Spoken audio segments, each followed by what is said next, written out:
Entonces estamos en nuestra segunda sesión de nuestro curso Capítulos de la Biblia en el Arte, las Sagradas Escrituras como motivo artístico.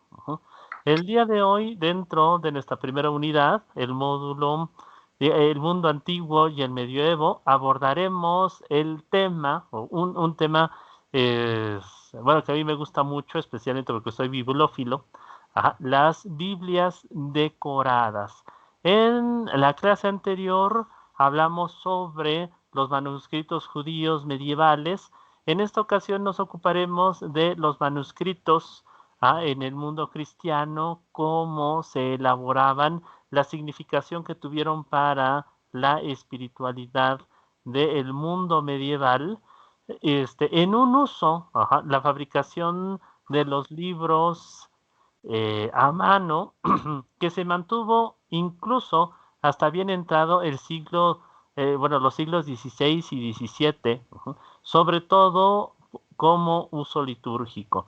Entonces nos comenta, bueno, nos comentan Nagel y Gatzberger.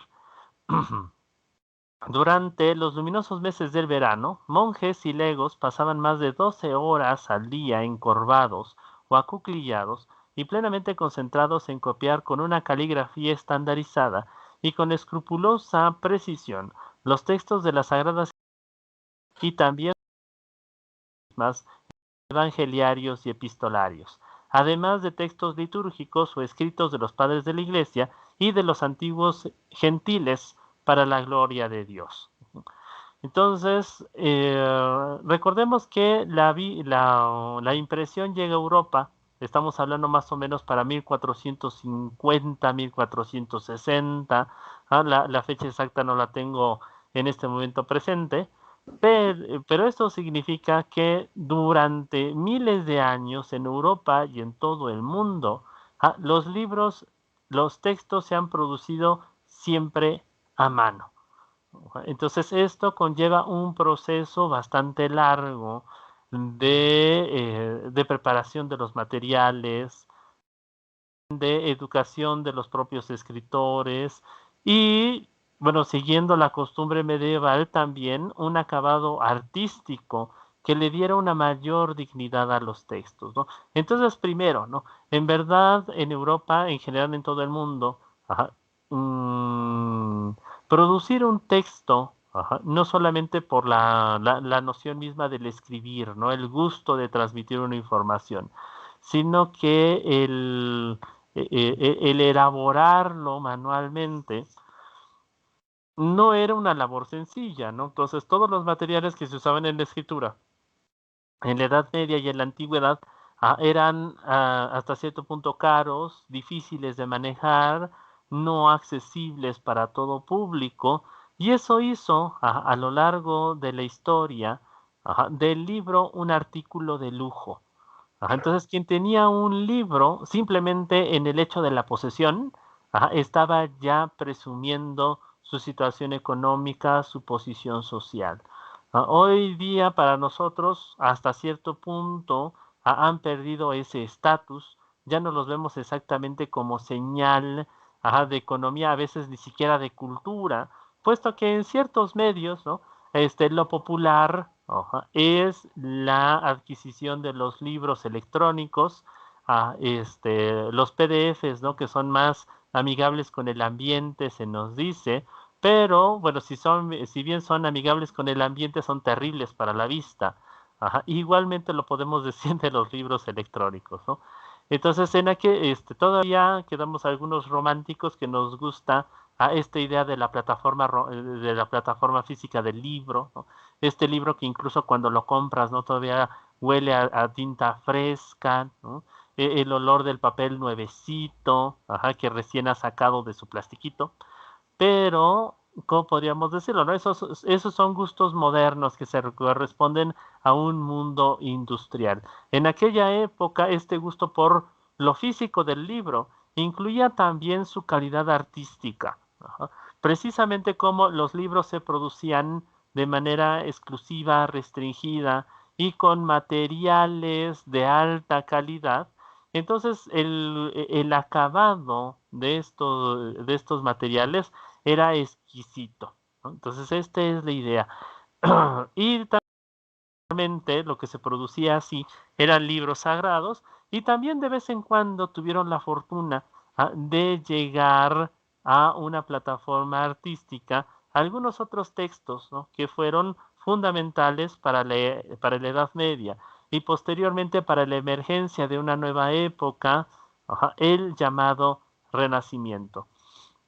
Entonces, para darnos una idea, ¿no?, de las implicaciones materiales de la producción de los libros en la Edad Media, cabe comentar algunas ideas como las que nos rescatan los escritores. Confeccionar una Biblia completa de unas 1200 páginas en formato folio, es decir, en el formato completo de un pellejo de animal, normalmente una cabra o un borrego, requería de 2 o 3 años si el trabajo se encomendaba a un solo copista. Por eso era habitual que la copia de un manuscrito recayera sobre varios amanuenses. En tales ocasiones se habla de la participación de varias manos. Después comenzaba la tarea de rubricar o marcar el principio de cada frase y cada nómina sacra con tinta roja. En tercer lugar, se procedía a la iluminación de las iniciales miniadas y al encuadre de los capítulos de la introducción. Entonces nos vamos a encontrar, si han tenido, escucho un micrófono para ahí, nada más les voy a comentar por favor, ahí si podemos controlar ese aspecto para que el video posteriormente cuando lo consulte salga lo más limpio posible. Bueno, entonces primero comentábamos, ¿no? Si han tenido la ocasión de visitar una librería, ¿cómo podríamos decirlo?, antigua. Déjenme pensar, por ejemplo, aquí en México, para rapidito, la librería Palafoxiana en Puebla. Se habrán dado cuenta que la mayor parte de los volúmenes tienden a ser de un formato bastante grande, ¿no? Entonces, el formato estándar de un libro hace unos, ¿qué les gusta? Hace unos 100, 150 años, era de alrededor de unos 50 centímetros, ese era el tamaño, incluso ese era el tamaño medio folio. Entonces, estos, bueno, se producían de esa manera. No solo por, ¿cómo podríamos decirlo? Porque eran más apantallantes, no más grandotes, sino porque siguiendo la costumbre de la caligrafía, de la Edad Media, las letras se trazaban con un cálamo, es decir, con una punta de pluma de ave, bastante gruesa, y eso exigía naturalmente, que digamos, los textos, los renglones, tuvieran un tamaño considerable y entonces componer bajo esa dinámica párrafos y textos completos exigía en general mucho espacio, ¿no? Entonces, producir un libro en aquella época cruzaba incluso por ese aspecto, ¿no? Entonces, la forma en la que se trazaba la letra exigía un cierto espacio, no solamente para la escritura, sino incluso para darle aire, ¿no?, que se viera agradable, cómo el texto se componía en esos grandes formatos. Y también cabe nombrar, bueno, cabe mencionar, ¿no?, que normalmente los textos siempre iban acompañados de imágenes, de florituras, de ilustraciones que servían de ejemplo, o que a veces simplemente acompañaban el texto y lo hacían más agradable. Entonces se pensaba en el libro también como un gozo a la vista, no solamente como un almacén de información, ¿no? Entonces esta idea de que los libros son simple información es del último siglo.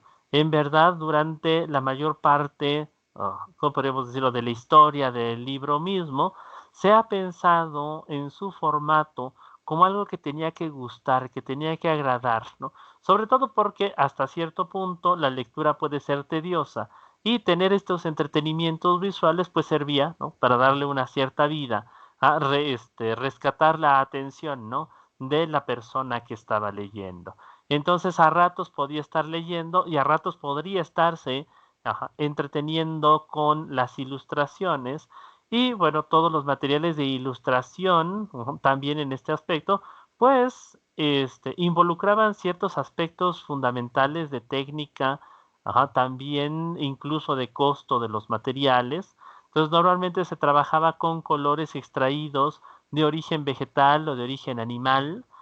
También se gustaba mucho darle una cierta textura a través de pastas que se fabricaban con base en tendones de animales.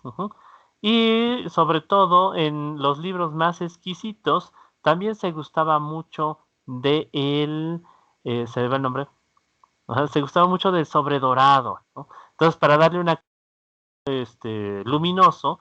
Entonces, a todo este arte se le llamaba iluminar, pero no era solamente iluminar en el sentido de dar color, ¿no? Sino que precisamente esa brillantez de los colores, ese sobredorado, hacía resplandecientes las páginas de los libros, ¿no? Entonces, iluminarnos, digamos, podemos entenderlo de dos sentidos al respecto de los libros. Respecto de ese digamos, alumbrar a la sabiduría, bueno, que de todas maneras alumbrar es una palabra que tiene que ver con el marcar de rojo las letras, pero digamos, dar luz, a través del conocimiento y dar luz a través de los propios materiales con los cuales estaban fabricados los libros. Durante un milenio, entre los años 500 y 1500, los monasterios fueron el principal centro de los difusores de la palabra escrita, de la producción de libros, de su conservación en bibliotecas y a menudo también su principal lugar de disfrute. A partir del siglo VI, tras la caída del Imperio Romano y antes del establecimiento de las grandes potencias europeas, el papado asumió la tarea de preservar el legado cultural de la antigüedad clásica, greco-romana y el cristianismo. Entonces, si bien se reprocha a la Iglesia la exclusividad de la enseñanza de la lectura y la escritura, y por lo tanto el control de la información durante la Edad Media, en verdad, en la mayor parte de la historia de la humanidad y en la mayor parte de las comunidades, hasta el siglo, bueno, hasta inicios o mediados del siglo XIX más o menos, la escritura y la transmisión de la información en general siempre fueron asuntos, siempre fueron asunto de las clases altas. Entonces, la alfabetización, hasta antes del siglo XX, en verdad no era un fenómeno muy general. Entonces, incluso en medio del Renacimiento y en la era de la Revolución Industrial, gran parte de la población, los obreros, incluso algunos empleos administrativos, encargos del Estado, no requerían en absoluto aprender a leer y escribir. Entonces, primero, los libros, ¿cómo podríamos decirlo? Primero, no se consideraba del todo conveniente que grandes sectores de la población aprendieran a leer y escribir. Y segundo, precisamente por su altísimo costo, los libros no abundaban. Entonces no era fácil, digamos, aunque aprendieras a leer y escribir, no era fácil que compraras libros. Lo que decíamos, los libros se producían a mano, no se conocía otro método. Y también, incluso en el mundo de las impresiones, tardó bastante tiempo la industrialización de la imprenta para que los costos fueran verdaderamente bajos. Entonces estamos hablando que aún en el siglo XIX los libros seguían siendo un lujo y fue hasta la gran industrialización del siglo XX que en verdad la escritura logró hacerse un fenómeno de masas. Pero hasta antes de eso, la producción de los libros a mano se conservó precisamente porque no era una industria, ¿cómo podríamos decirlo?, que exigiera demasiadas manos, que exigiera grandes tirajes de producción. El número de libros en un monasterio, que eran los principales centros de la alfabetización durante la Edad Media, podía oscilar entre 30 y 60 ejemplares. Ya vean aquí, hasta en los lugares donde la gente sabía leer y escribir, escaseaban los libros. Hoy en día, no sé, sobre todo si nos gusta, bueno, a los que nos gusta leer.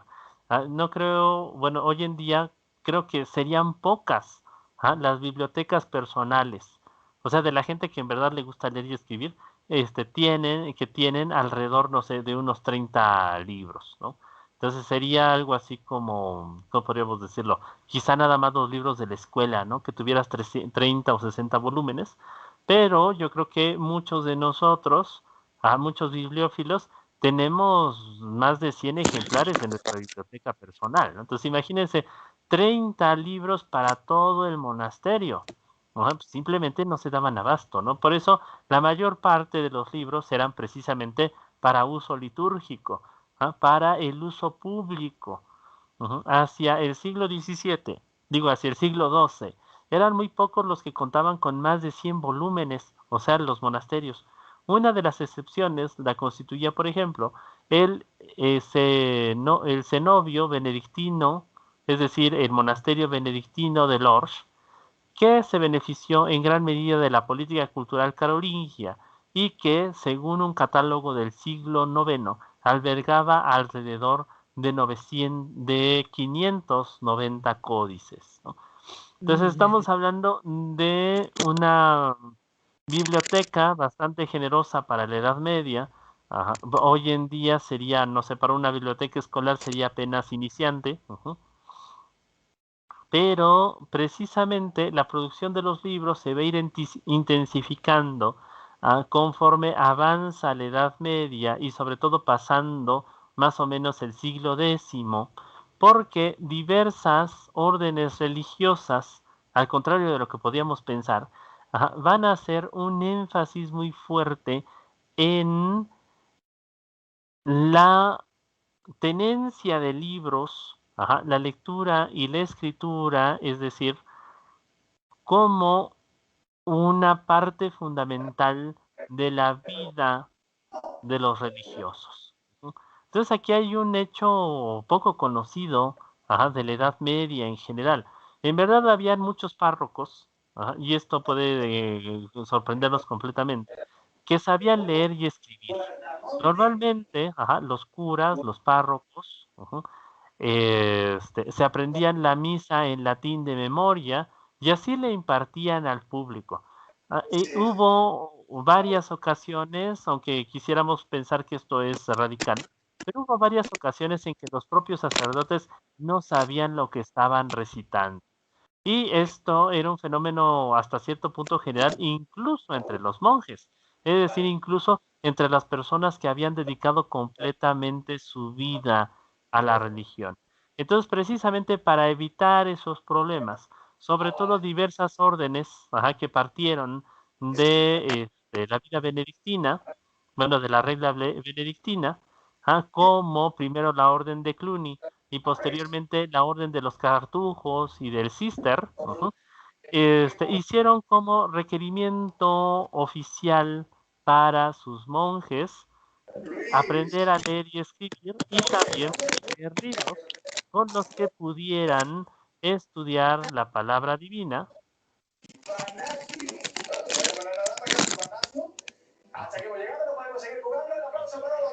Por aquí.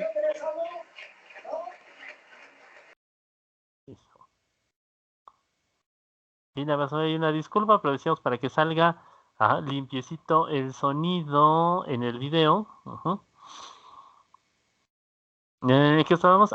Sí. Entonces comentábamos esto, ¿no? Las órdenes del Cluny y del Cister van a ser un requisito fundamental de su vida religiosa, el investigar sobre los libros sagrados, leer la Biblia, poseer salterios, libros de oraciones. Entonces, sobre todo los cistercienses van a ser conocidos en Europa como monjes sabios, monjes muy instruidos. Y es precisamente desde ese momento que se va a reafirmar el papel del monasterio medieval como centro de conocimiento, como centro en el que se difundía la palabra, en el que se la estudiaba. Y también cabe comentarlo, a pesar de lo que normalmente se piensa, sobre todo en voz de la Ilustración sobre los monjes, En verdad era, también fueron los monasterios los encargados de conservar, los textos de los filósofos y científicos del mundo antiguo. Entonces, el papel de los monasterios fue fundamental precisamente para preservar y guardar la cultura europea, y sobre todo también para recolectarla, reintegrarla, podríamos decirlo así, incluso recuperarla y posteriormente transmitirla al público fuera de los monasterios. También cabe decir que precisamente por estas características, los monasterios fueron los primeros grandes colegios de Europa y posteriormente también la mayor parte de las universidades europeas se fundaron precisamente, como una derivación de los claustros medievales. Ujú. Entonces, para dar nuevos, más detalles sobre las cuestiones materiales de la producción de un libro, tenemos que el pergamino era un material tremendamente caro del que, como es lógico, no se podía disponer a voluntad. Para la confección de un códice, es decir, de un volumen de entre 600 u 800 hojas, hacían falta de 300 a 400 pellejos de oveja. Para hacerse una idea, se podía decir que era necesario sacrificar y despellejar un rebaño entero de ovejas para una sola obra. Además de la oveja, también se empleaban piel de cabra y de ternero, y en ocasiones incluso de burro, ciervo o gacela. En casos excepcionales se usaba la de camello. Se usaba en general podríamos decirlo, ¿no? Se usaba el pellejo de los animales que estuvieran disponibles. Ajá. Entonces, veamos aquí, ¿no? Simplemente el material base, para la escritura, el pergamino, exigía una tremenda inversión económica, ¿no? Entonces, que alguna persona quisiera sacrificar su ganado, para producir un libro, pues era bastante extraordinario, ¿no? Entonces, digamos, simplemente conseguir la base era muy difícil y posteriormente prepararla, darle el trabajo de encurtido, de curado, de pulido, para que pudiera recibir la escritura. Entonces, requería una cantidad de trabajo bastante generosa. Entonces, producir libros, decíamos, no era una labor barata, una labor sencilla. Ujú. Y también lo que contamos, ¿no? Sobre todo con el tamaño de los libros que se acostumbraban.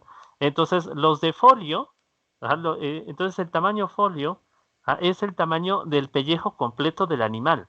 Entonces, estos libros gigantescos se usaban sobre todo, para los cantos de la iglesia y se disponían en unos atriles especiales que se ponían en medio del coro para que desde la distancia los monjes los pudieran leer e ir cantando, las diferentes melodías de la misa. Ajá. Entonces, esos libros gigantescos los vamos a encontrar en muchos monasterios e iglesias europeas. Entonces, esos libros serían la muestra, ¿no? De eh, los tremendos formatos que se llegaba, a los que se llegaba en aquella época.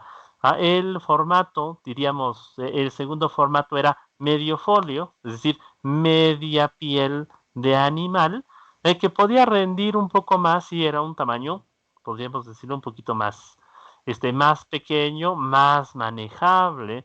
De todas maneras, el tamaño mínimo, siguiendo la costumbre de la época, incluso de enjollarlos, podía ser bastante pesadito, ¿no? Entonces, por eso podemos encontrarnos, mucho en las imágenes de la Edad Media y del Renacimiento, que junto a los monjes siempre va un siervo que descarga los libros, ¿no? Entonces, incluso como objeto, los libros eran bastante pesados, bastante voluminosos, y no cualquiera, podía andar llevando un libro de aquí para allá. Se necesitaban carruajes, se necesitaban sirvientes, servicios especiales para precisamente darse el gusto de poder, manejar libros. Ujú. ¿Hasta aquí alguna pregunta, duda, comentario? Maestro, de ahí debe de venir la ceremonia en misa que le llevan los libros a los padres, ¿no? Ah, Y precisamente. que hasta les ayudan a darle vuelta a la página. Yo siempre he dicho qué tontera, pero debe ser de ahí que venga. Es muy Exactamente. probable. Entonces, se conserva como una especie de etiqueta, ¿no? Para la iglesia. Pero en verdad tenía que ver con eso, ¿no? Los libros eran grandísimos. Entonces tenía que ir el sirviente cargándolos detrás del padre o detrás de los monjes. Y bueno, como tenía que estar dando la misa, dando las instrucciones, haciendo los diferentes gestos que se requieren, entonces para no interrumpir al padre estaba el monaguillo a un lado, precisamente corriendo las hojas. Y de los libros que comentábamos, ¿no? De los libros de cantos de los coros, entonces se ponía un atril de 4 caras en el centro del coro. Y entonces cuatro monaguillos, 4 sirvientes, entonces colocado, o uno solo, corriendo, colocado en las esquinas de los atriles, iban corriendo las páginas. Unas páginas inmensas, larguísimas. En varios monasterios de Europa se pueden encontrar, y creo que sí hay algunas muestras de esos en, ¿cómo se llama? En la Biblioteca Palafoxiana. Ujú. ¿Y por ahí alguna otra pregunta, otra duda? Yo nada más, ¿cuántas ovejas, cuántas pieles se necesitaban más o menos para un libro? Pues ahí tenía que, ahora sí que depende cómo se planificara el libro, ¿no? Pero en este aspecto, por ejemplo, si el libro tenía, por ejemplo, una Biblia, ¿no? Tiene una Biblia estándar alrededor de unas 1200 páginas, ¿no? Entonces imagínate, si lo hacías en tamaño folio, es decir, con el pellejo completo del animal, necesitabas 1200 animales. Entonces era una matanza terrible eso, ¿no? Digamos, si nada más lo querías a medio folio, o sea que era la mitad de ese tamaño, necesitabas unos 600 animales. Ok, gracias. ¿Sí? Decíamos ahí, depende del tamaño. Lo mínimo era un cuarto de folio, que se parece bastante a nuestro tamaño carta. Entonces necesitarías unos 300 animalitos para tener una Biblia completa, más o menos, ¿no? Entonces, digamos, dependía mucho del formato que se usaba. También lo que decíamos, se gustaba mucho la letra grande en general para escribir libros, y también las ilustraciones, ¿no? Entonces, llegó cierto momento, sobre todo ya en la Baja Edad Media, estamos hablando del año 1200 en adelante, en que los libros tenían un margen bastante grueso alrededor, precisamente para dar cabida a las ilustraciones. De algunos libros podemos decir que incluso tienen más ilustraciones que textos. Entonces se daba más énfasis a la ilustración como medio de comunicar ciertos mensajes que a lo propio escrito en sí mismo. Y otro aspecto que cabe comentar también era, ¿cómo podríamos decirlo? No es que no existieran libros pequeños, ¿no? Pero se me va el nombre. Estos libros pequeños normalmente estaban dedicados a las oraciones, a las plegarias, propiamente textos en sí. Normalmente tendían a tener un formato muy grande. Entonces de aquí pasamos, vamos a revisar hoy a 3 de las piezas más bellas de la producción medieval. Entonces, hoy en día, existen ciertas bibliotecas en Europa que se dedican a la colección, a la exhibición de estos preciosos incunables. Entonces, en verdad, para hablar de libros iluminados, tendríamos que pasarnos, no sé, días y días, ¿no? Revisándolos. Hoy en día siguen atrayendo la atención del público, e incluso de vez en cuando se publican facsímiles, es decir, copias de estos textos, e incluso réplicas. Nada más para pasarles el chisme. por ahí de 2017 se culminó una colección, creo que son alrededor de 100 copias del libro de las muy ricas horas de Luca de Berry, un texto de la liturgia de las horas, precisamente alrededor de 100 páginas, iluminados, que, bueno, es famosísimo de la historia de Francia y que, bueno, para salvar algunas cuestiones económicas, no recuerdo exactamente, creo que el Museo de Chantilly decidió contratar a una serie de artesanos que hicieran réplicas exactas, réplicas certificadas de este libro. Entonces, si quieren por ahí, no sé, comprar de regalo de Navidad un libro iluminado, pueden ponerse en contacto con el Museo de Chantilly para comprar esta réplica preciosa. Entonces es un libro más o menos como de un cuarto de folio, preciosamente ilustrado, sobredorado, hecho con toda la técnica medieval, y de hecho en Europa todavía, bueno, no podemos decir que abundan, ¿no? Pero todavía existen especialistas en este arte milenario y que sobre todo dedican su vida a la restauración de este tipo de obras. Entonces, decíamos, aquí tenemos tres textos elegidos: la Biblia de Wenceslao, una Biblia de lujo napolitana y por último la Biblia de Ulrich Schreier, que vamos a revisar hoy. Entonces, nada más para dar una ligera muestra, ¿no?, de las alturas a las que llegó la producción de Biblias iluminadas en la última fase de la Edad Media. Entonces, la Biblia... Oiga, maestro, esos libros que van a vender son puras Biblias. Libro de horas no es muy conocido ya hoy en día, pero en la antigüedad, sobre todo en la Edad Media, se solían hacer, como dice el título, rezos especiales para cada hora del día. Entonces, esos rezos son Sí, los son que vienen resumidos en los libros de horas. Son 7 tiempos que se debe de leer, de orar. Entonces, el libro de las horas trae las lecturas para cada tiempo del día. Y son 7. No me acuerdo cómo se llama. Exacto, lo que son, bueno, se le conoce como la liturgia de las horas. Decíamos, entonces, pues viene todo descrito en el libro. Creo que también cambian por día de la semana o por día del mes, etcétera. Entonces son unos libros bastante gorditos.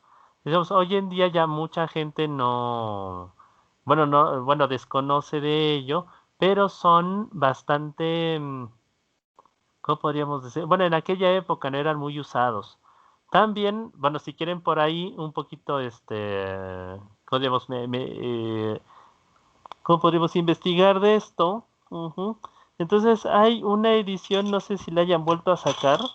Yo la encontré hace algunos años, no la he vuelto a ver, pero de Editorial Taschen.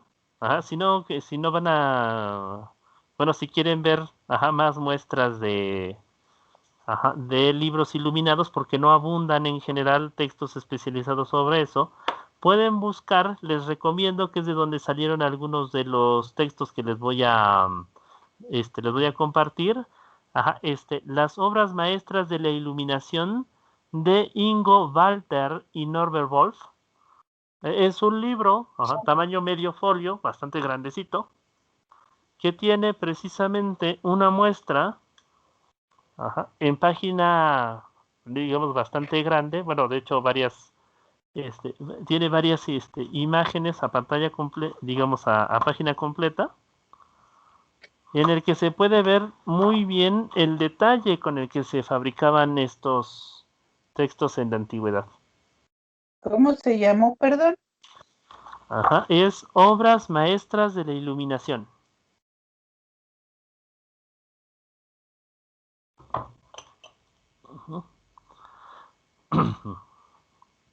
¿Y el autor? Es Ingo, INGO, F. Walter, WALTHER,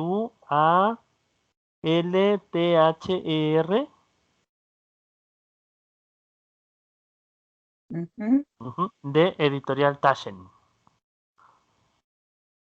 Taschen se escribe T-A-S-H...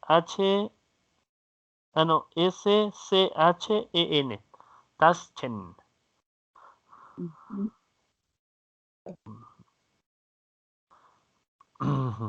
Y bueno, así como último tip, ¿no? También pueden encontrarse de la misma editorial Taschen. Apenas publicaron una edición facsimilar de la Biblia de Gutenberg. Entonces, la Biblia de Gutenberg está a medio camino entre las Biblias iluminadas y las primeras ediciones impresas.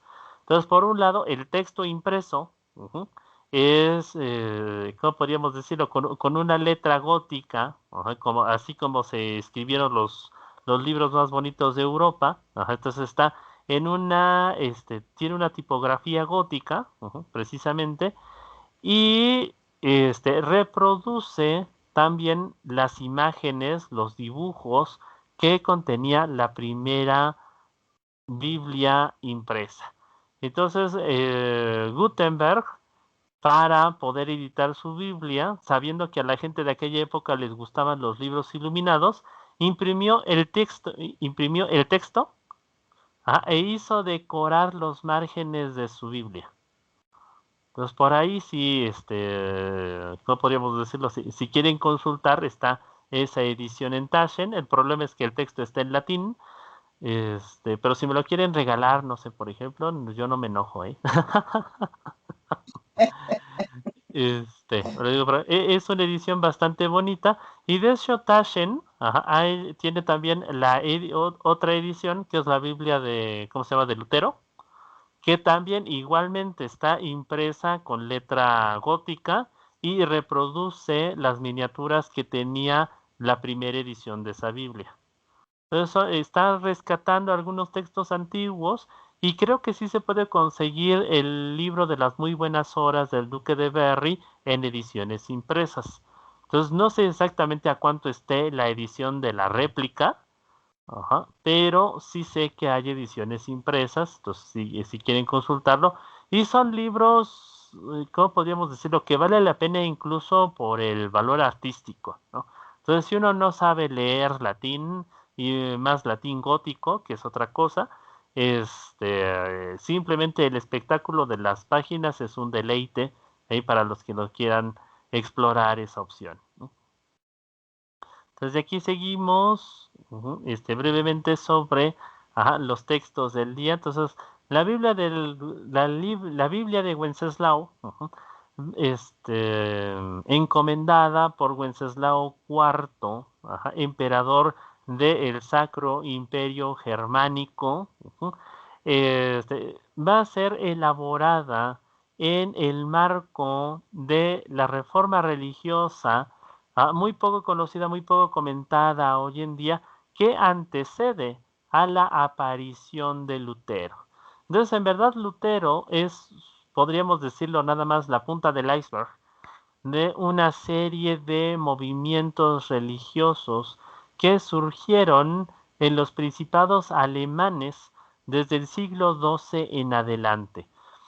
Entonces, en verdad, Lutero bueno, en su momento no fue el único alemán enojado con la Iglesia Católica, y que había señalado las diversas problemáticas que en aquel momento sufría la religión católica. Entonces, hubo varias crisis, ¿no? Primero, la gente estaba bastante insatisfecha simplemente del hecho de que no pudieran leer la Biblia en su lengua.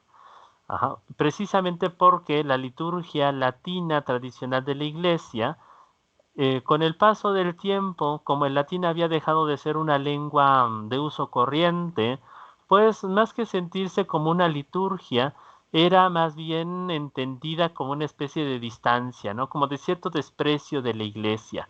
Entonces la Iglesia seguía recitando los textos en latín, la gente no entendía nada, sabía que tenía que inclinarse, sentarse, persignarse, etcétera, pero en absoluto le parecía familiar lo que el sacerdote les estaba recitando, ¿no? Y bueno, después de cierto momento, ¿no?, esa situación llegó a cansar. Entonces está esa situación, ¿no? Por el otro lado, el ceremonial, los gastos que involucraban el abastecimiento de las diferentes necesidades de la iglesia, también era un peso muy fuerte en general para los siervos y también incluso para los nobles. Y sobre todo porque si saben un poquito, se han investigado un poquito sobre cómo era la vida religiosa en la Edad Media, con digamos, los cálices, ¿no?, de oro con piedras preciosas. Déjenme pensar otra cosa.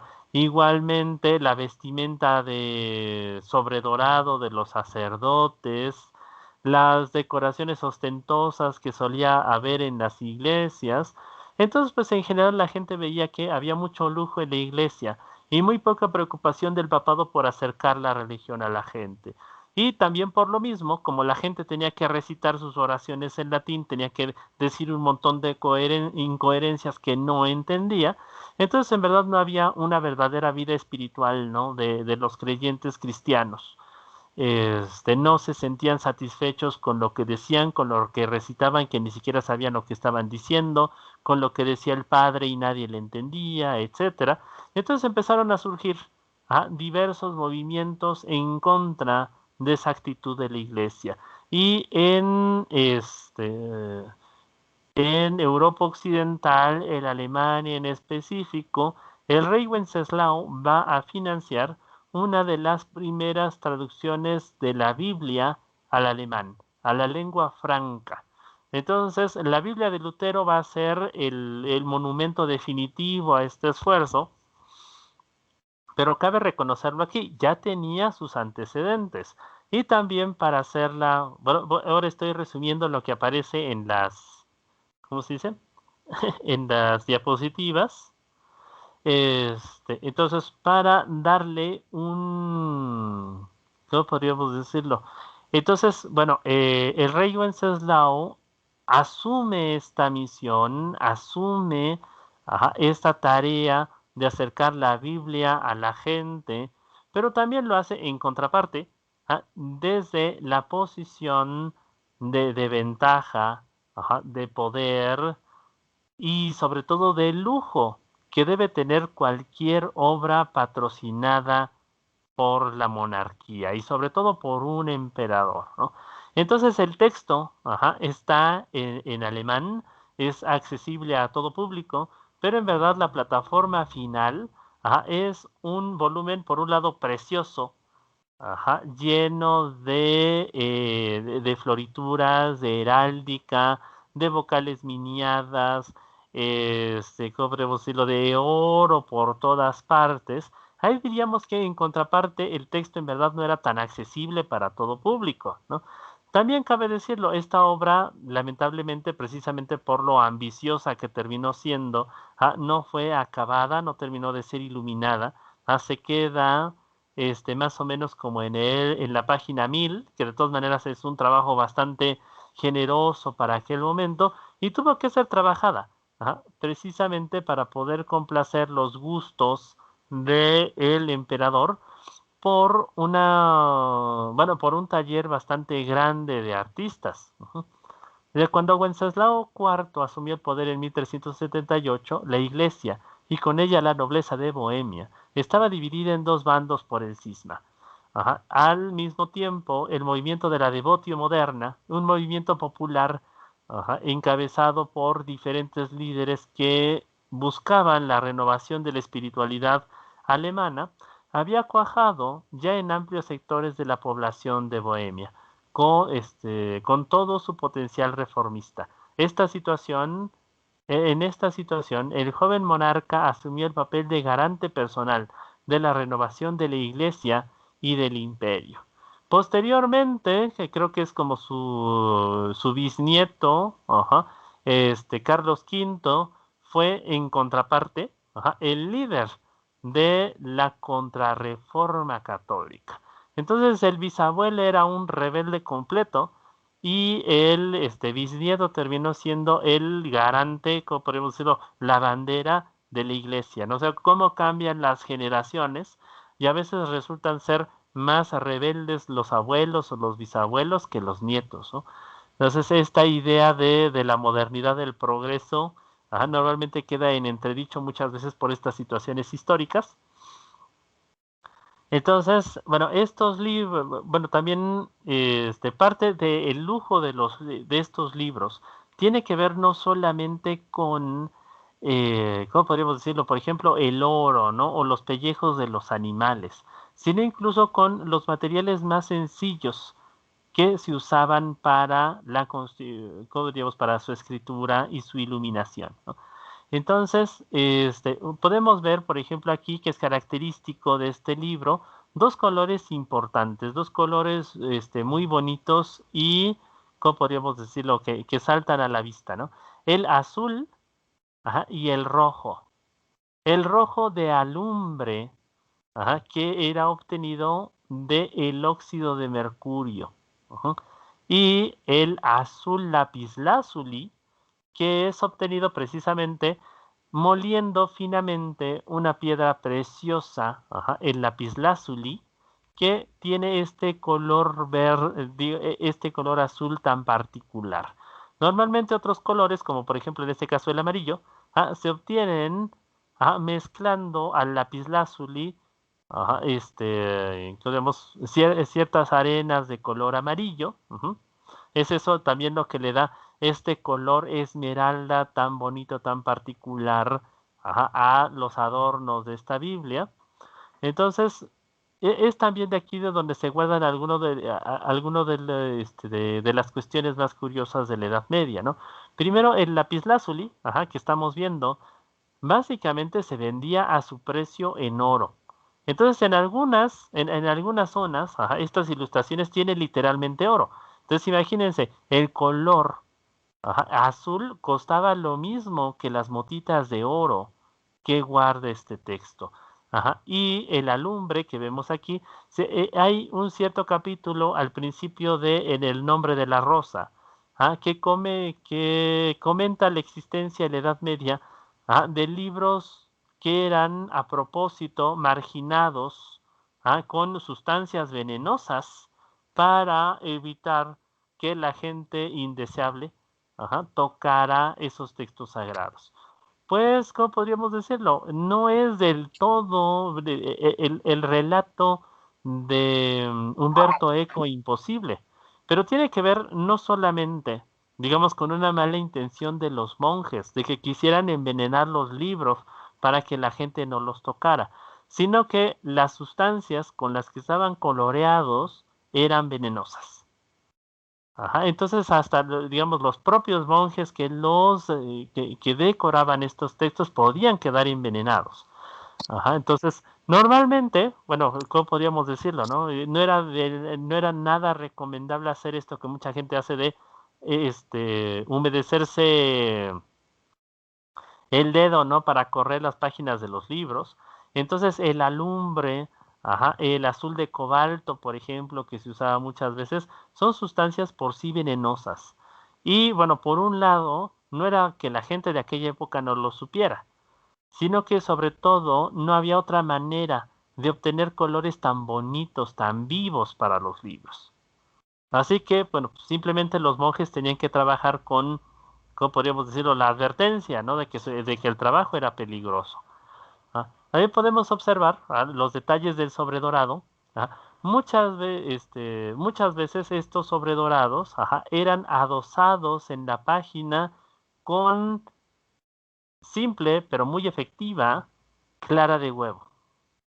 Entonces, no clara de huevo, yema de huevo, ¿no? Entonces, tomaban la yema de un huevo, la separaban de la clara, y usaban esa clara untaban esa clara de huevo con un pincel finamente en las zonas donde querían poner el sobredorado. Antes de que se secara, con mucha delicadeza, soltaban la hoja de oro, que es una lámina finísima que incluso con la propia respiración se puede romper. Soltaban la hoja de oro sobre la superficie, apachurraban un poquito, muy ligeramente, para que se terminara de adherir el oro y la dejaban secar. Si había algún defectito, volvían a colocar hoja de oro sobre eso hasta que quedaba la zona completamente cubierta, perfectamente lisa e impecable, y a veces incluso con una piedra de ónice, redondeada, repasaban la zona para darle un acabado de lámina completamente lisa, ¿no? Entonces eso le daba a estos textos un acabado brillante, un acabado de alta, ¿cómo podríamos decirlo? De mucho lujo. En verdad esto parece que tiene lámina sólida de oro, pero en verdad son pequeñas, ¿cómo digamos? Apenas como una especie de embarradita de oro, lo que tiene aquí. Entonces lo que podemos ver en esta ilustración. Entonces la iconología, bueno, la iconografía se corresponde normalmente a escenas del Antiguo y del Nuevo Testamento, son escenas bíblicas las que están ilustradas, pero también nos podemos encontrar ciertas escenas de la vida cotidiana. Aquí podemos ver al rey Wenceslao, al humilde, puro y santo rey Wenceslao, siendo ayudado por dos sirvientas a bañarse. Entonces, aquí también algunos términos técnicos, ¿no? Entonces, a los adornos de flores se les llama precisamente florituras. Estos márgenes floreados se les llama florituras. A las mayúsculas que tienen ilustraciones se les llama mayúsculas miniadas.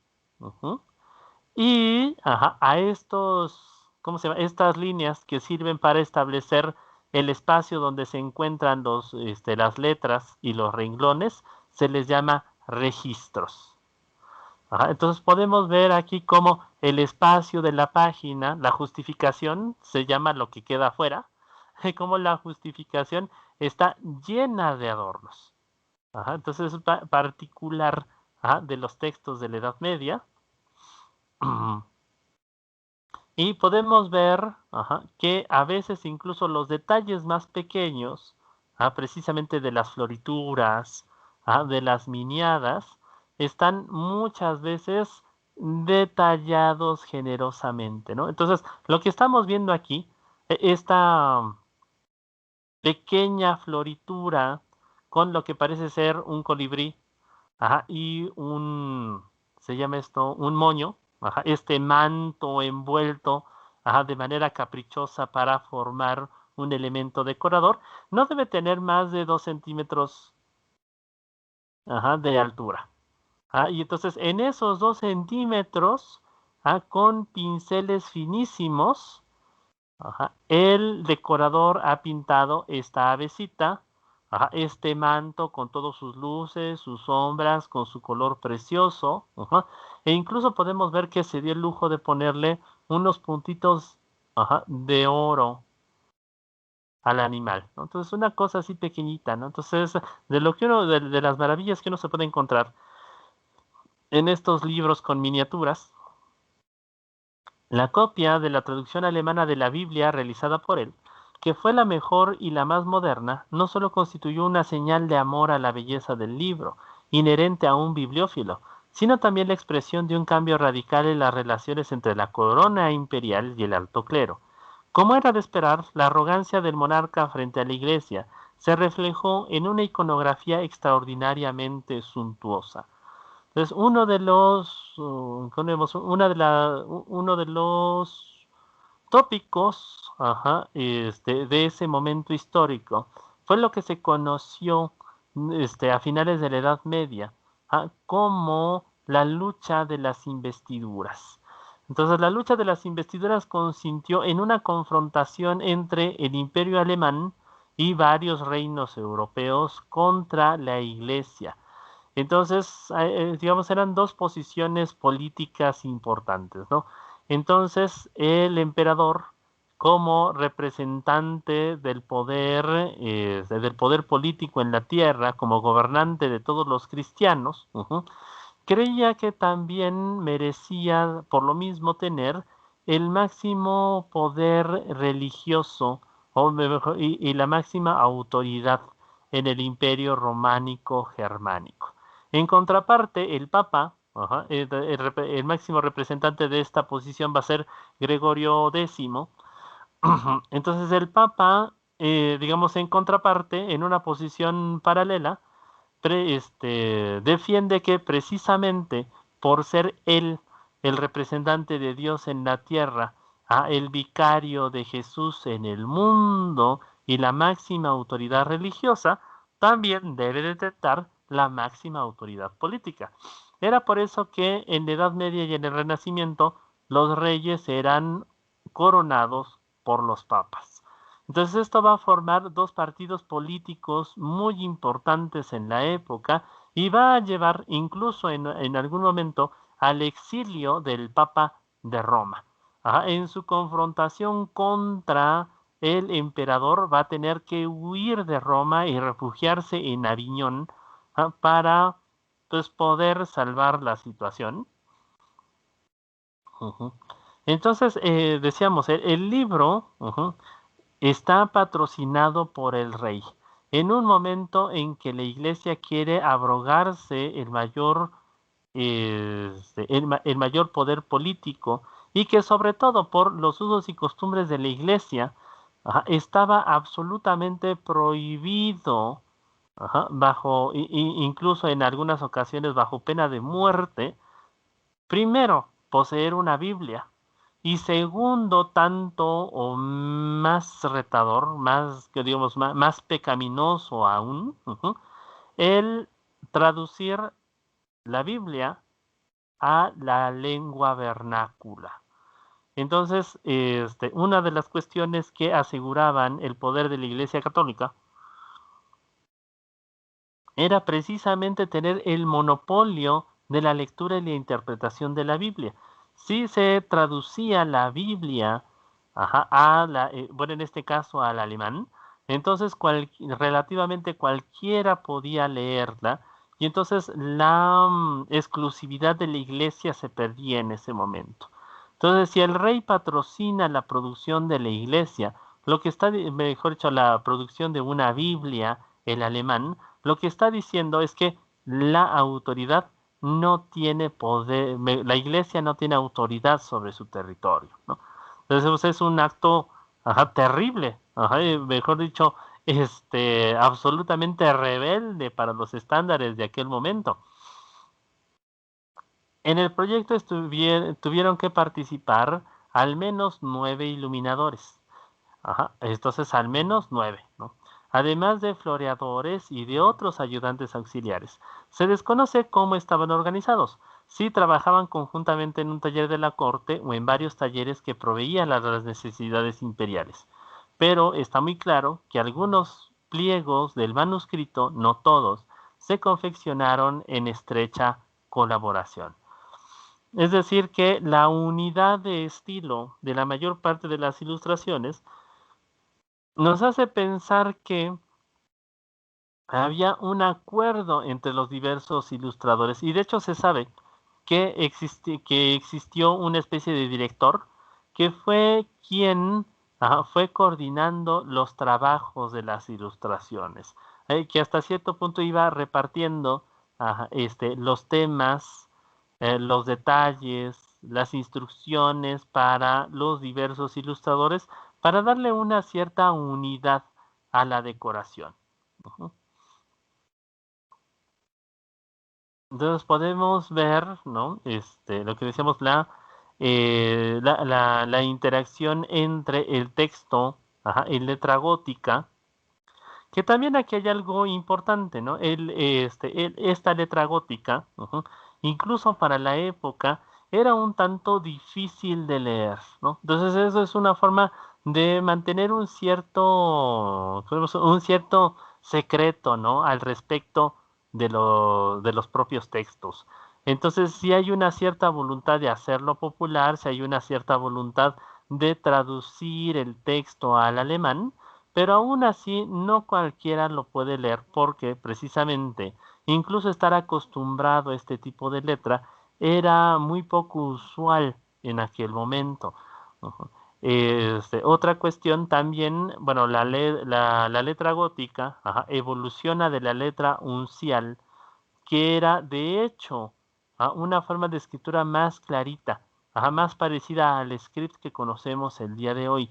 La letra gótica es una evolución ornamentada de la escritura uncial, precisamente diseñada para darle un mayor gusto, una mayor belleza a los textos, muchas veces incluso sacrificando la legibilidad de los mismos. Entonces lo importante era que se viera bonito, que luciera, más que propiamente que fuera legible, ¿no?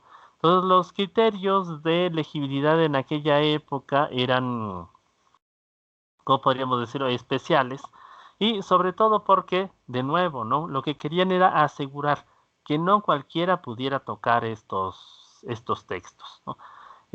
También lo que abunda en la Biblia de Wenceslao es una constante alusión al patrocinio del rey, ¿no? Entonces hemos visto cómo su vida está siendo representada. Me voy a regresar acá. Entonces primero, aquí vemos al rey Wenceslao representado a través de los escudos de su familia.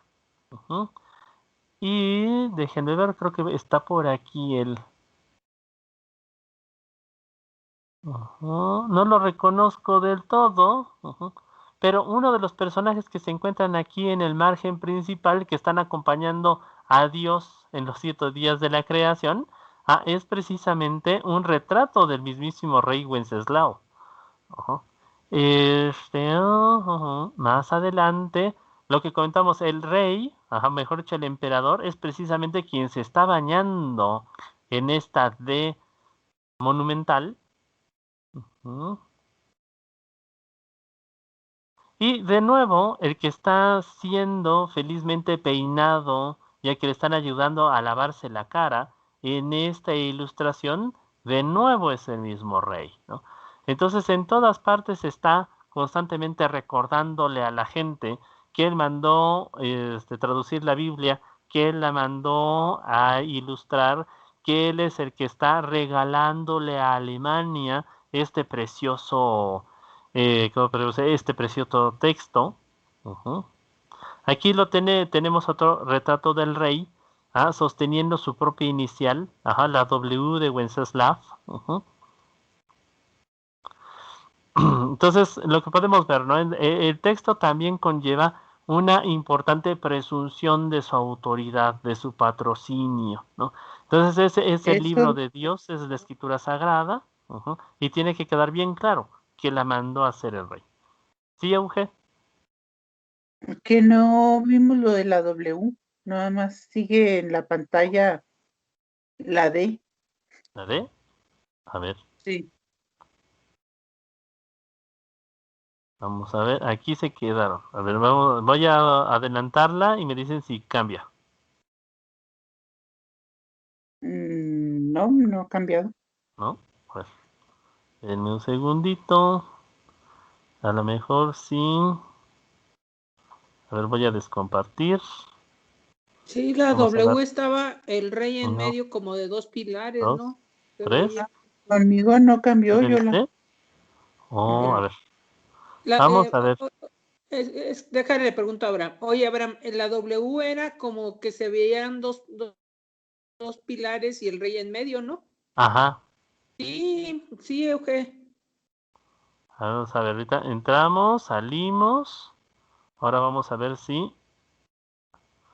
Aquí estamos, Biblia de Wenceslao, y tenemos la ilustración que les describía del colibrí. No, a mí no me sale. ¿A ti sí? Sí. ¿Sí? ¿Los demás sí? No, yo no vi ni el colibrí ni la W sí, cuando lo estaba... Aquí está el colibrí ahorita. El colibrí yo me acercaba a la única imagen que se me ha presentado, que es la de la D. A mí también me aparece. Va. O sea, sí, ¿Nada más sí la van D? cambiando. No, yo sí estoy viendo todo. ¿Sí? Ok.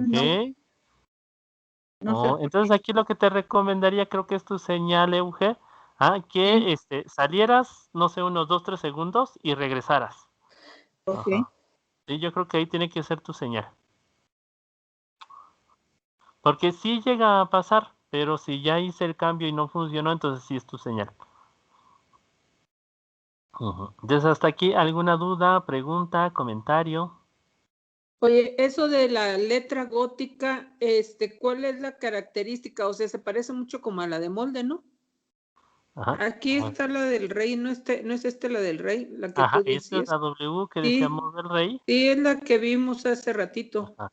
Déjenme ver si hay una más grandecita por ahí para darle las características. Entonces, la característica de la letra gótica es su marcado, ¿cómo podríamos decirlo? Su marcado trazo angular, ¿no? Entonces, vean cómo las distintas letras están trazadas en sí como una combinación de líneas rectas y oblicuas. Entonces, la forma redondita que nosotros reconocemos, por ejemplo, de la A, de la B, de la U, aquí no está compuesta de esa manera, sino podemos ver que hay una serie como de hexágonos, ¿no? Que es lo que compone a Como las cuña, letras ¿no? redondas. Ujú. También, lo que vamos a ver es que las esquinas de las letras están muy remarcadas. Entonces, esto que vemos aquí, estos como ganchitos que están, digamos, en la cabeza o en las patas de las letras, tienen que ver cuando uno escribe rápido, con el jalón que da que se da, ¿no? Para volver a subir cuando la letra tiene curvas en la parte superior, ¿no? Solamente que aquí en la letra gótica, esas puntitas, esos jalones que decimos que son para volver a subir, a trazar una nueva letra, están exagerados a propósito, para darle, como digamos, una mayor decoración. También otra característica es que tienden a ser de un trazo muy grueso, muy pronunciado. Vean aquí, y que tiene que ver precisamente con que eran trazados con un cálamo, es decir, con literalmente, ¿no? Una pluma, de ave rígida. Entonces, que no permite precisamente hacer curvas, ¿no? Entonces, la mayor parte de la solución, la mayor parte de los trazos es siempre muy recta, ¿no? Entonces, vertical, horizontal y en ángulo de 45 grados, ¿no? Normalmente es todo lo que puede hacer este tipo de trazos y algunas puntitas que vemos por ahí, algunos trazos delgados que de vez en cuando se pueden ver en algunas de estas letras, son acabados con una pluma de punto grueso, ¿no? Entonces, normalmente, digamos, para trazar este tipo de letras, se tiene el cálamo grueso, que hace, se ve el nombre, que hace los trazos gorditos, precisamente, y un pincel o un cálamo delgadito, como una especie de aguja, que hace los trazos curvos y más delgados, ¿no? Pero en verdad te das cuenta, este tipo de trazos curvos no abunda. Y Como cuando el pincel ves que tú curvas, traías, ¿no? ¿No, Abraham? Como el pincel ese de puntota gruesa que tú traías. exactamente, así es como se trazan estos. Lo que decíamos tiende a ser más decorativa, tiende a ser, ¿cómo podríamos decirlo? Pues bonita, ¿no? Pero sí es difícil de leer. Ustedes pueden ver cómo hay ciertas letras, por ejemplo, por aquí, la R, la R y sobre todo las dos R's juntas como que se confunden, se funden y hacen una estructura muy rara que se parece, por ejemplo, también a la N, ¿no? Vean aquí cómo es difícil de distinguir entre doble R y N, y M. Entonces, precisamente como todos los trazos están trazados desde un mismo movimiento, tienden un poquito a confundirse entre ellos, ¿no?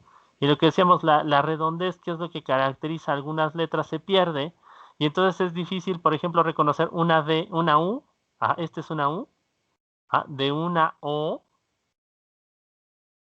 y de una, por ejemplo, ¿no? La cabeza de una G.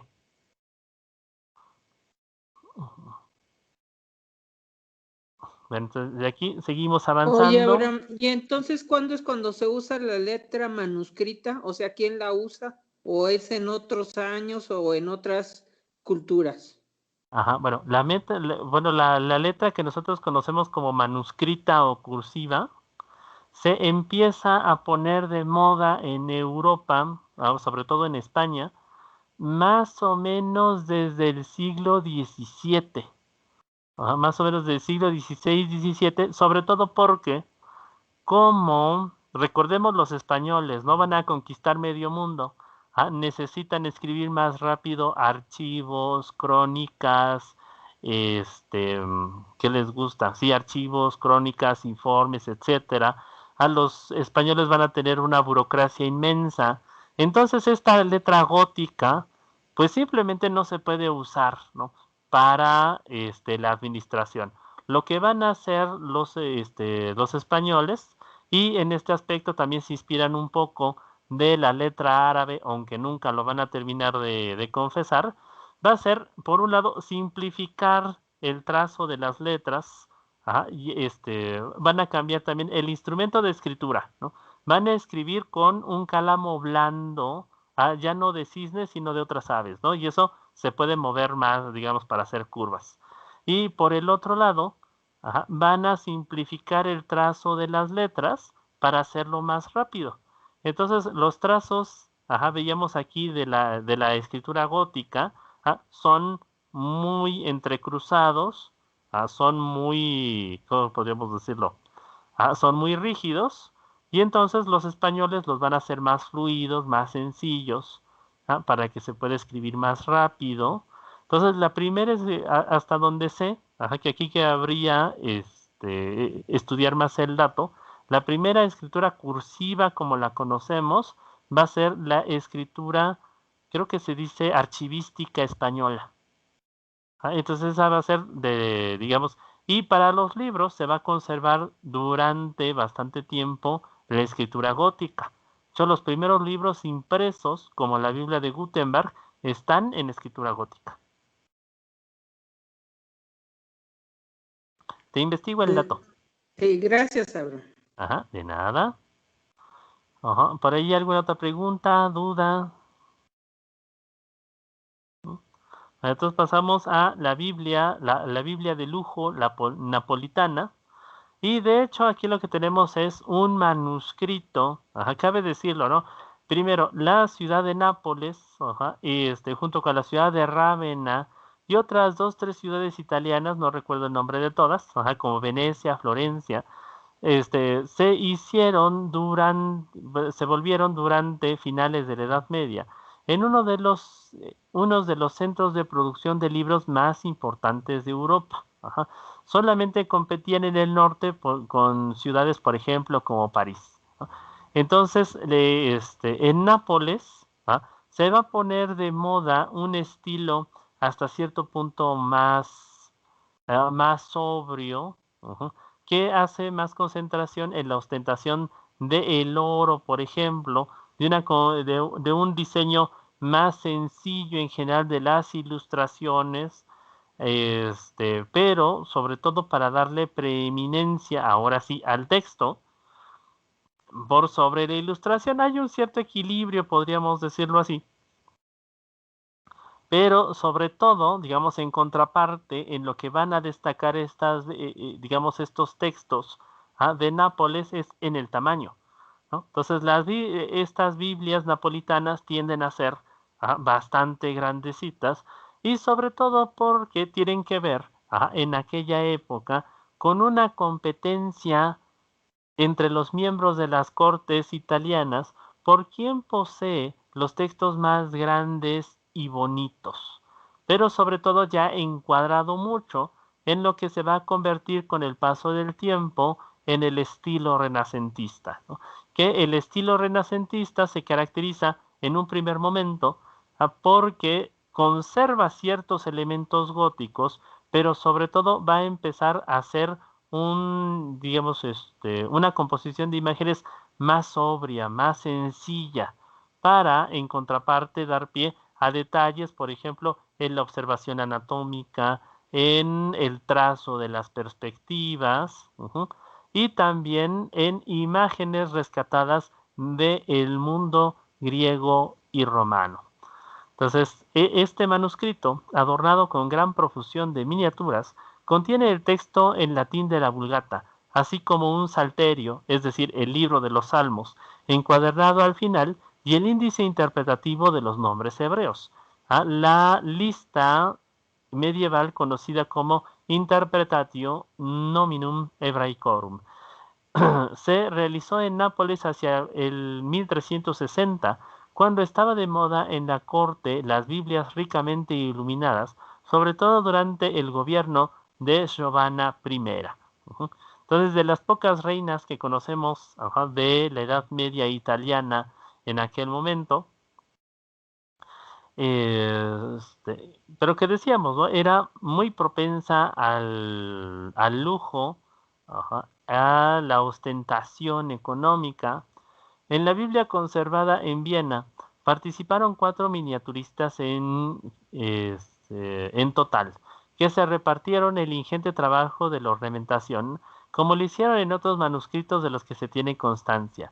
3 de los miniaturistas pertenecen a una misma corriente estilística y sus creaciones denotan una mayor inclinación hacia los modelos franceses. Vean este Garigol de las florituras. Entonces, lo importante no es el volumen, como en la Biblia de Wenceslao, ¿no? No es, ¿cómo podríamos decirlo?, tener imágenes grandes, sino más bien tener diseños intrincados de florituras. Y sobre todo, muchos motivos vegetales. Los 3 están vinculados con el arte sienés, tanto por los tipos como por la representación técnica. Entonces también veamos cómo en esta Biblia los colores no son tan sólidos, no son tan cargados, sino que presentan cierto claroscuro y la abundancia de ciertos, mejor dicho, de colores apastelados, ¿no? Vean, entonces hay algunos colores así profundos, fuertes, pero en general la mayor parte de la página se pueden ver que hay, por ejemplo, rosas muy bajitos, naranjas no muy chillones, azul cielo más que propiamente azul lapislázuli, entonces tonos, bueno, a pesar de que, bueno, puede parecer paradójico, tonos altos en general. Nosotros diríamos tonos claros, ¿no? Pero el término técnico para los colores que tienen mucho blanco es tonos altos, y para los tonos oscuros, entonces en pintura, en técnica de diseño en general se les llama tonos bajos. Por su diseño y por la ornamentación con arabescos poblados de drolleries, precisamente estos puntitos dorados, así como por la caligrafía y por su tamaño. Esta Biblia napolitana se inspira en los manuscritos de lujo boloñeses, es decir, del sur de Francia, de finales del siglo XIII y principios del XIV. En cambio, la profusión de ilustraciones, prácticamente insuperable, entonces casi no hay página que no tenga 1 o 2 cuadritos de ilustraciones, supone una novedad. El texto está ilustrado con gran detalle mediante miniaturas que rellenan las iniciales, que preceden a los libros y capítulos de la Biblia o adornan el margen inferior de las páginas.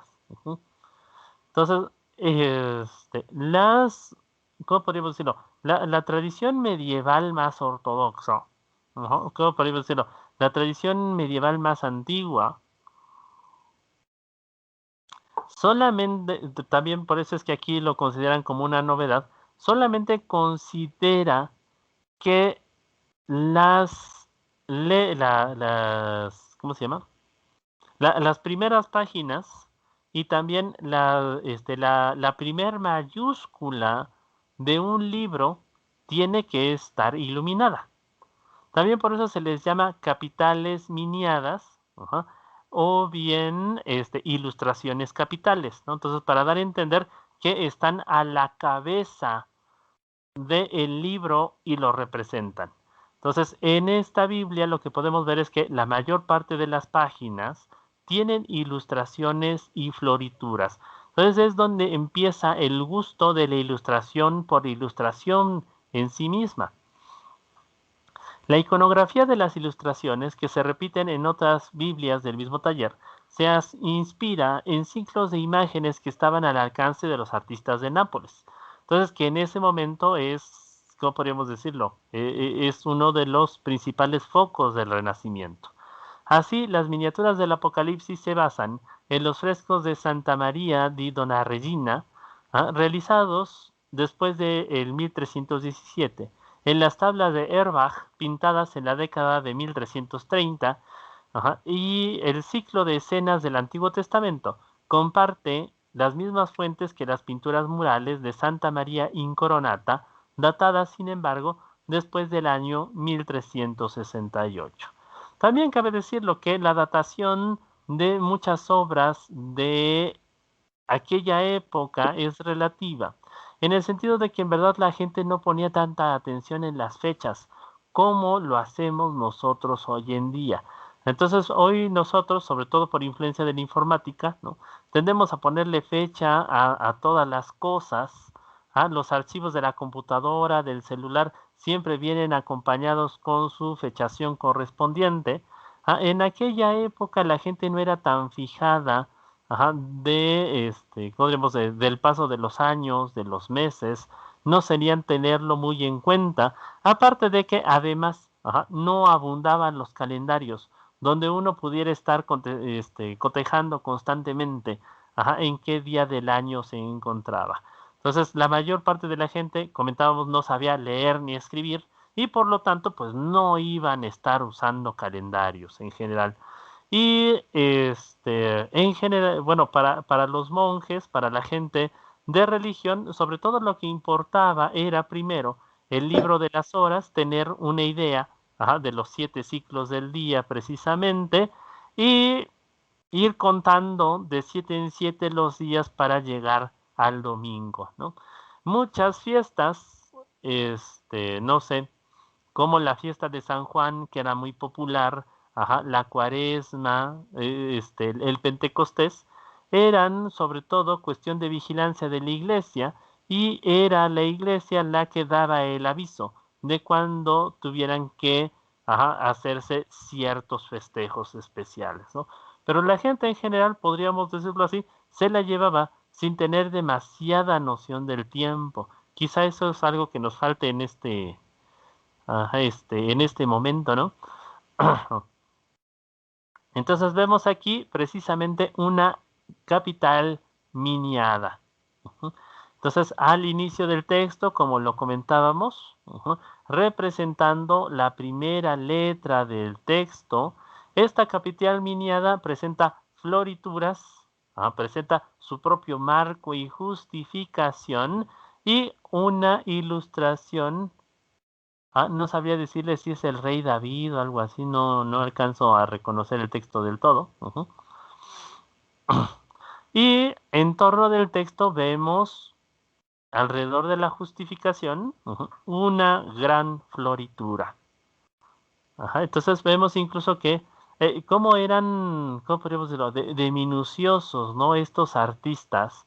Vean cómo se entremezclan algunos motivos clásicos. Decimos, estamos ya a unos años de que inicia el Renacimiento en Italia. Podemos ver lo que parece ser un faisán a un lado de un centauro que lleva un jinete desnudo encima. Más abajito podemos reconocer ahí entretejidos entre todo ese motivo vegetal, algunas aves, si les gustan los gatos, y también un conejo, ¿no?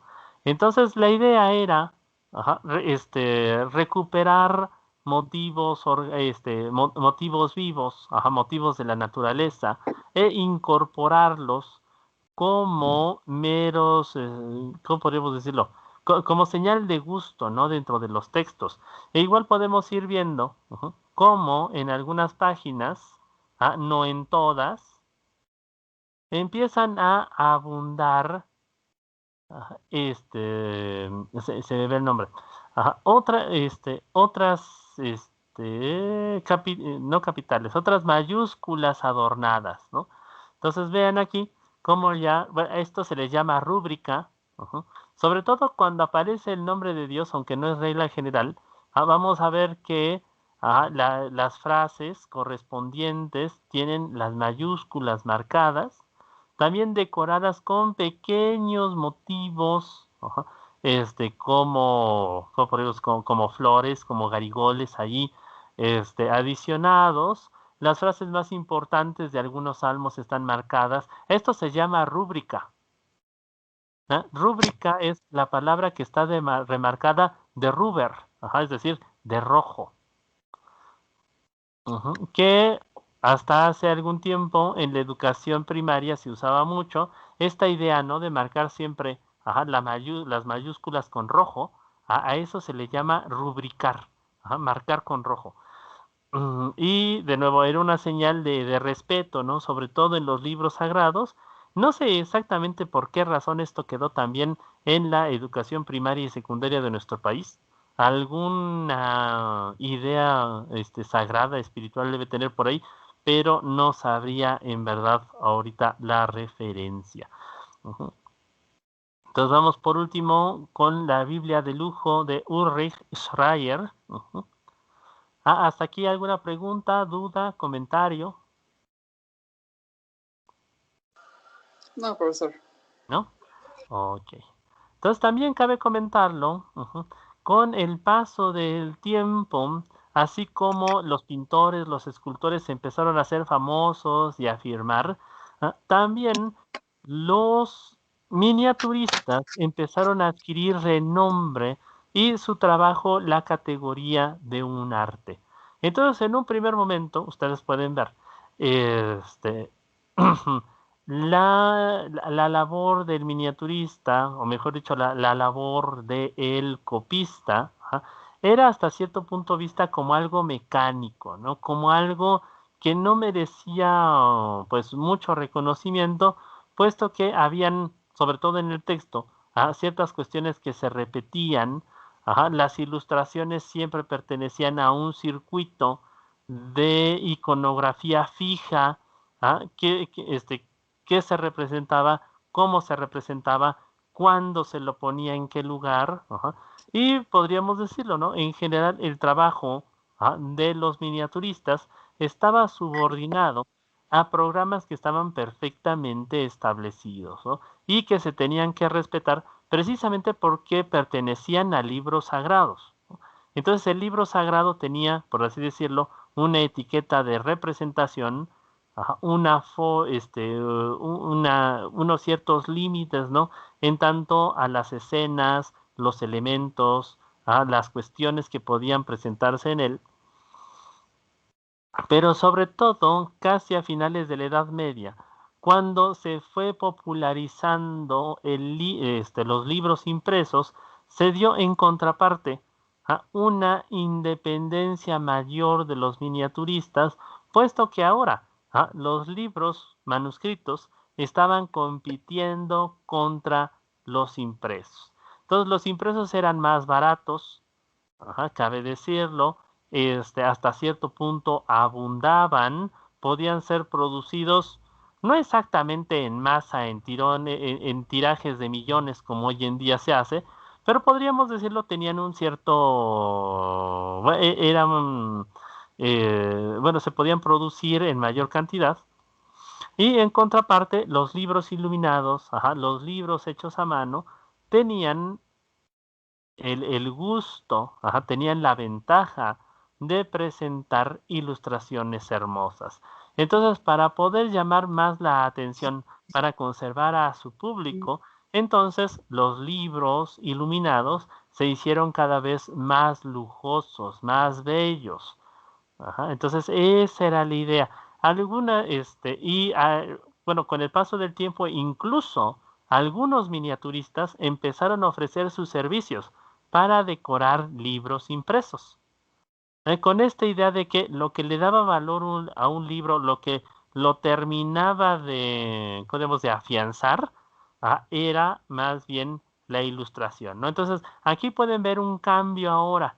Vean cómo la calidad del escrito, o sea, si de por sí era difícil leer la escritura gótica, vean cómo la calidad del escrito baja, en contraposición de que la ilustración es más minuciosa, más pequeña, podríamos decirlo, está embellecida a propósito, ¿no? Entonces vean aquí, ¿no? Entonces, en verdad, podríamos decirlo que este copista no le echaba muchas ganas en general. Entonces vean estas letras en contraposición de las anteriores, ¿no? Que están muy bien trazaditas, rectas, todas muy bien cuidadas, embellecidas, todas las mayúsculas, ¿no? Una sucesión de tinta azul, de tinta roja, para darle riqueza al texto en sí. Entonces acá en contraposición vean cómo el texto está descuidado, hay un poquito de rúbrica por ahí, pero lo verdaderamente precioso es la ilustración, ¿no? Incluso aquí podemos ver que hay, digamos, en este marco sobredorado, una cierta textura. Texturas que se hacían agregando colas especiales, es decir, sustancias adhesivas viscosas, que creaban este tipo de patrones. Entonces, ven aquí, están otras, ¿cómo dijimos que se llamaban? Mayúsculas, miniadas. Entonces vean cómo están preciosamente trabajadas, ¿no? Estas letras que estamos viendo no tienen más de 2 o 3 centímetros de altura, y vean todo lo que contienen: luces, sombras, florituras, un rostro. Cuando los rostros se mezclan con motivos vegetales digamos, o con motivos animales, y crean diseños, ¿cómo podríamos decirlo? Diseños curiosos, se les llaman grutescos. Entonces vemos aquí un grotesco combinado con las florituras, y todavía la floritura con una textura recalada y sobredorado. Entonces, a las alturas a las que está llegando la ilustración en ese momento, ¿no? Para llamar la atención por sobre los libros impresos. Entonces vean acá cómo tenemos una floritura afiligranada en el oro. Entonces lo que, digamos, yo creo que uno se llevaba los ojos, ¿no? A la hora de hacer esto. Entonces, en la letra, el artista, bueno, aquí Ulrich, se animó a hacer un esbozo de retrato. Y en este esbozo de retrato todavía tenemos la textura de la boina, el estampado el filo del sombrero, los chinitos dibujados, vean ahí, todavía incluso hay algunos cabellos que están sueltos fuera fuera del peinado, ¿no? Y el estampado de la ropa, ¿no? El estampado del fondo. Entonces, detalle sobre dorado en 3 centímetros por 3 centímetros de ilustración. Entonces, un trabajo precioso, un trabajo muy retador.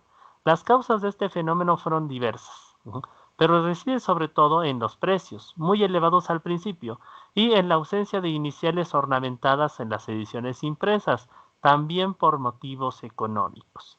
Entonces, las Biblias impresas, o mejor dicho, los textos impresos, precisamente se imprimían para abaratar el costo de producción. Y por eso, aunque hoy en día nos pueda resultar un tanto incómodo, por así decirlo, un libro impreso era sinónimo de un lector pobre, de un lector que no tenía tantos recursos económicos, ¿no? Entonces, como una señal de finura, como una señal de prestigio económico, la gente, ¿cómo podemos decir? La gente de clase alta siguió mandando a ilustrar, bueno, y a copiar sus libros a mano, precisamente como una señal de distinción, ¿no? Entonces, por lo menos hasta inicios del siglo XVII, los libros decorados, los libros miniados, siguieron siendo una importante un importante, tiene su nombre. Déjenme acordarme cómo se dice. Un distintivo de clase. Ajá. Las causas de este fenómeno fueron diversas, pero residen sobre todo en los precios muy elevados al principio y en la ausencia de... ya lo leí. Normalmente el comprador tenía que contratar a un ilustrador que iluminara la obra. Ulrich Schreier se ocupó de la ornamentación de diversos incunables, entre ellos una Biblia impresa de Estrasburgo hacia 1470 y conservada en la Biblioteca Nacional de Austria.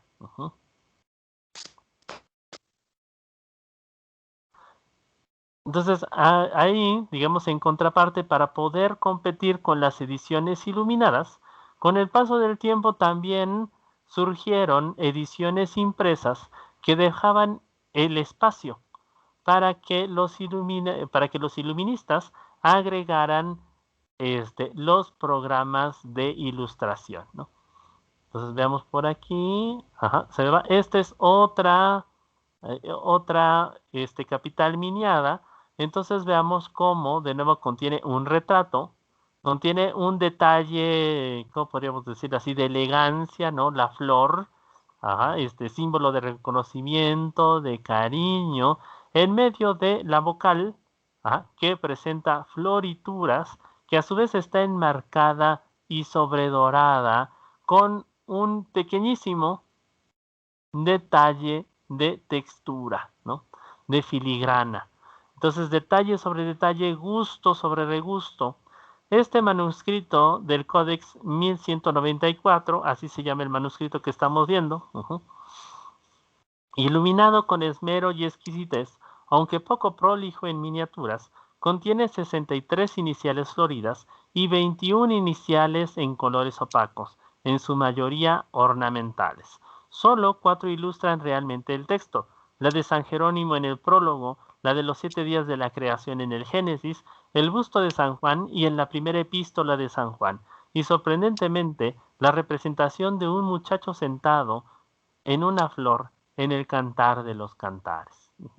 Entonces, podemos ver que comienza ya en contraparte con este texto también las señales de la decadencia de la ilustración, ¿no? Entonces, sí es digamos, está decorada, hay mucha floritura por ahí, hay algo de color aplicado, pero lo que decíamos, ya no hay tantas ganas, tanta elegancia en el trazo de las letras. Las capitales comienzan a restringirse, ya no las vemos por aquí y por allá. Y podemos ver cómo los diseños son elegantes, pero ya no son tan intrincados como los que vimos, por ejemplo, con la Biblia napolitana, ¿no? Entonces hay una cierta noción de lujo, pero ya no hay una preocupación tan fuerte, en verdad, tan grande por crear por crear conjuntos completos de ilustraciones. La fecha de la creación del manuscrito está reseñada tanto al final como en la inicial del folio 301 verso, es decir, delantero, que contiene además la firma del artista dentro de una cinta engañosamente entrelazada. Die Bibel hat illuminat der Schreier, es decir, Schreier ha iluminado esta Biblia.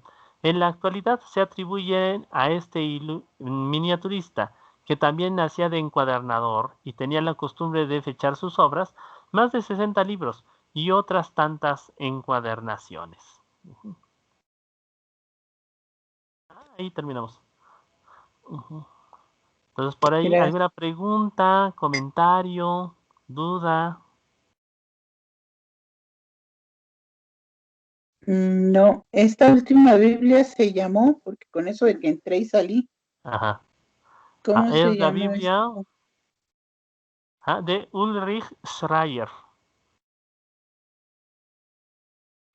Okay. Ulrich, así para que no te la deletré, Ulrich Schreier. Oye, Abraham, en cuanto a los códices, las pieles, dices tú que cualquier piel, que inclusive a veces camello, ¿quiere decir venado también? ¿O ese no lo mencionaste? Ajá. Se han encontrado en el que no abundan, pieles de gacela, pieles de venado, ¿cómo podríamos? Bueno, decíamos, ¿no? Usaban lo que disponían. A veces no es tan fácil reconocer la piel, la base de estos elementos, porque con el paso del tiempo, ¿cómo se llama? Como el pergamino no abundaba, lo que empezaron a hacer en algunos monasterios fue que blanqueaban las pieles, ¿no? Entonces las pintaban encima con blanco de España, que es una especie de yeso muy finito. Y bueno, con el paso del tiempo, ¿no? De tanta capa y capa del reciclado del pergamino, pues se pierde, ¿no? La evidencia, ¿cómo podríamos decirlo? Sí, ya no se puede reconocer, ¿no? De qué piel viene esto. Y segundo, también cuando se hace el proceso de curado de las pieles, que se le somete a baños de cal y otras sustancias, ¿cómo podríamos decirlo? El ADN, el código genético, bueno, de las células de la piel se pierde. Básicamente lo que queda es el tejido de celulosa y de proteínas que lo compone, y es un tanto difícil reconocer en muchos manuscritos de qué piel están originalmente hechos, ¿no? Entonces, no es tan claro, ¿no? El proceso de curado transforma considerablemente estas pieles y no siempre permite el reconocimiento del material original.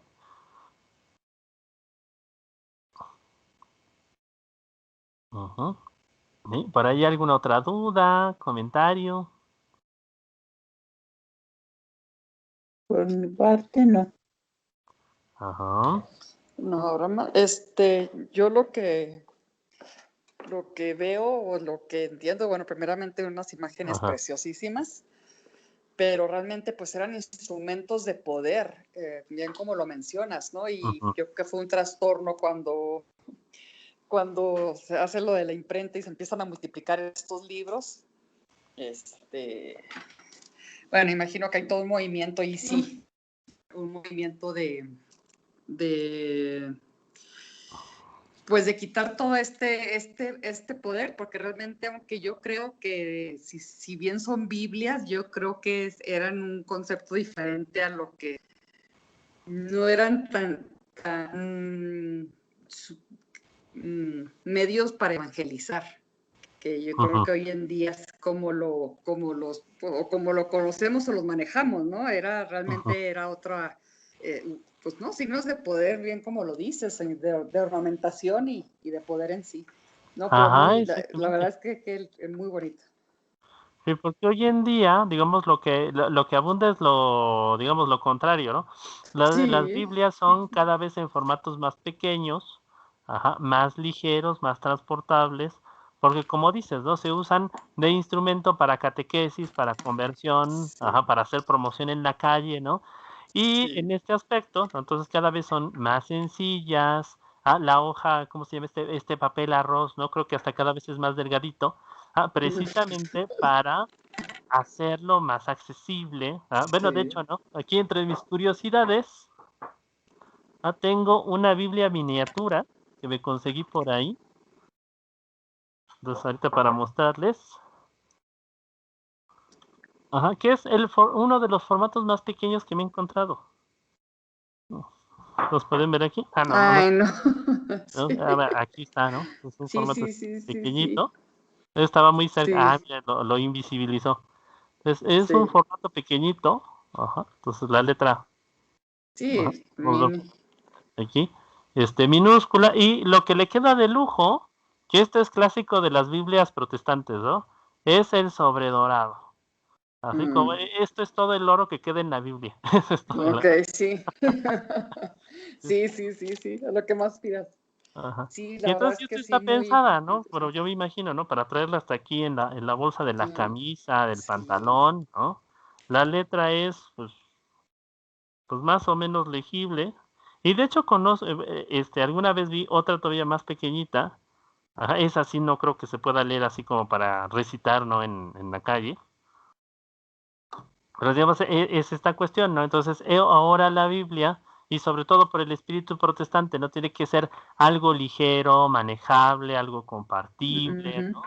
Y en contraparte, lo que decíamos, estas otras Biblias, por un lado tienen que ver con una idea, ¿no? En la antigüedad, de que el libro tenía que ser una señal de clase, tenía que ser una señal de poder, ¿no?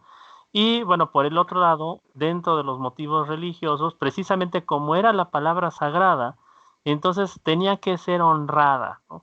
Y la forma de honrarla era precisamente ponerle oro, ilustraciones, cuestiones bellas. Y otra cuestión, ¿no? También hacerla hasta cierto punto controlable, en el sentido de que esos volúmenes inmensos, o sea, cuando vi, por ahí pueden, no sé, pedir en Gandhi, ¿no? Que les muestren la réplica de la Biblia de Gutenberg, que está por ahí. Entonces, ustedes verán que incluso por el tamaño, el texto impone, o sea, es la réplica facsímil, o sea, es la réplica idéntica de la Biblia de Gutenberg.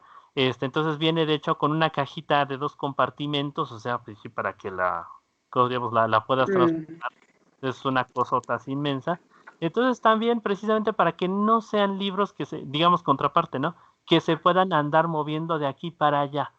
La noción de respeto de aquella época es que casi no se toca, no se maneja, no se manipula, no se maltrata. Simplemente, ¿no? Estas Biblias ilustradas, o sea, con todo y que se vean preciosas y son hasta de gozarse, nada más de verlas, precisamente por la forma en la que están fabricadas, no se recomendaría mucho que uno estuviera hojeándolas y usándolas constantemente, porque el sobredorado, el color empezaría a caerse. Entonces hasta ahí está otro límite, ¿no? En verdad no son libros de uso cotidiano, no son libros así como para estar manejando constantemente, como contraparte, ¿no? Que comentabas, el ministro, ¿no? Que anda con su Biblia de aquí para allá todo el tiempo. Sí. Precisamente por esa idea de honra y de control, ¿no? O sea, esto no lo va a andar cargando nadie, no lo va a andar moviendo cualquier persona y así se lo mantiene seguro. Sí. No, y los colores maravillosos, qué maravilla, la verdad es que muy bonito, muchas gracias.